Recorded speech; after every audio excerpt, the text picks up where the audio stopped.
यानी स्टार्ट होगा 5 सेकंड बाद। सुप्रीम कोर्ट ने इलेक्टोरल बॉन्ड पर फैसला सुना दिया है। कोर्ट ने चुनाव बॉन्ड को असंवैधानिक करार दिया है। चुनावी साल में सरकार को यह बड़ा झटका लगा है। कोर्ट ने कहा है कि जनता को सूचना का अधिकार है।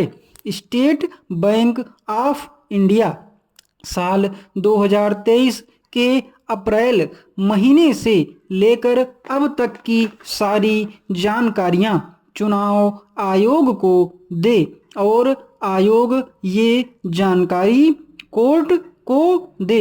सुप्रीम कोर्ट के मुख्य न्यायाधीश DY चंद्रचूड़ ने कहा कि इस मामले में सुनवाई कर रहे सभी जजों ने सर्वसम्मति से अपना फैसला सुनाया है।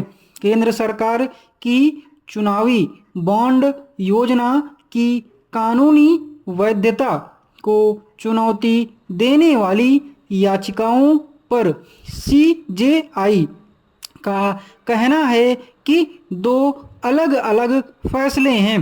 एक उनके द्वारा लिखा गया और दूसरा अन्य न्यायमूर्ति द्वारा और दोनों फैसले सर्वसम्मत हैं। फैसला सुनाते हुए CJI ने कहा कि चुनावी बॉन्ड सूचना के अधिकार का उल्लंघन है। सरकार से पूछना जनता का कर्तव्य है। इस फैसले पर जजों की राय है। कोर्ट ने आगे कहा, चुनावी बॉन्ड योजना अनुच्छेद 19(1)(a) का उल्लंघन है। कोर्ट ने इसे असंवैधानिक माना है। सुप्रीम कोर्ट ने चुनावी बॉन्ड योजना को रद्द कर दिया। सुप्रीम कोर्ट का कहना है कि चुनावी बॉन्ड योजना को असंवैधानिक करार देते हुए इसे रद्द करना होगा। सुप्रीम कोर्ट का कहना है कि चुनावी बॉन्ड के माध्यम से निगमित योगदानकर्ताओं के बारे में जानकारी का खुलासा किया जाना चाहिए, क्योंकि कंपनियों द्वारा दान पूरी तरह से बदले के उद्देश्य से है। CJI का कहना है कि दो अलग अलग फैसले हैं। एक उनके द्वारा लिखा गया और दूसरा अन्य न्यायमूर्ति द्वारा और दोनों फैसले सर्वसम्मत हैं।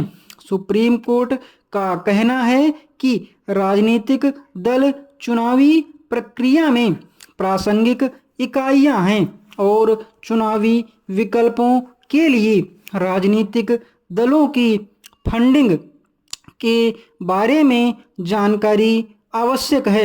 CJI ने स्टेट बैंक ऑफ इंडिया को 3 हफ्ते में सारी जानकारी देनी होगी। कोर्ट ने कहा, काले धन को रोकने के लिए दूसरे रास्ते भी हैं। सुप्रीम कोर्ट ने आदेश दिया कि बैंक तत्काल चुनावी बॉन्ड जारी करना बंद कर दें। चुनावी बॉन्ड योजना की वैधता को चुनौती देने वाली याचिकाओं पर सुप्रीम कोर्ट के फैसले पर याचिकाकर्ता ने कहा, अदालत ने कहा कि राजनीतिक पार्टियों को कितना पैसा और कौन लोग देते हैं, इसका खुलासा होना चाहिए।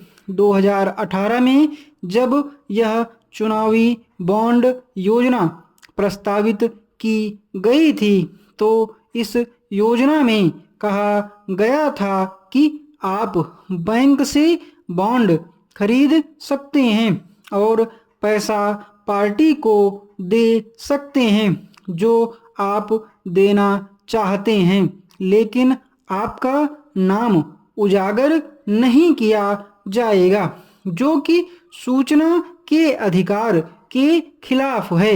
इन जानकारियों का खुलासा किया जाना चाहिए। इसलिए मैंने सुप्रीम कोर्ट में एक याचिका दायर की, जिसमें मैंने कहा कि यह पारदर्शी होना चाहिए और उन्हें नाम बताना चाहिए और राशि, जिसने पार्टी को राशि दान की।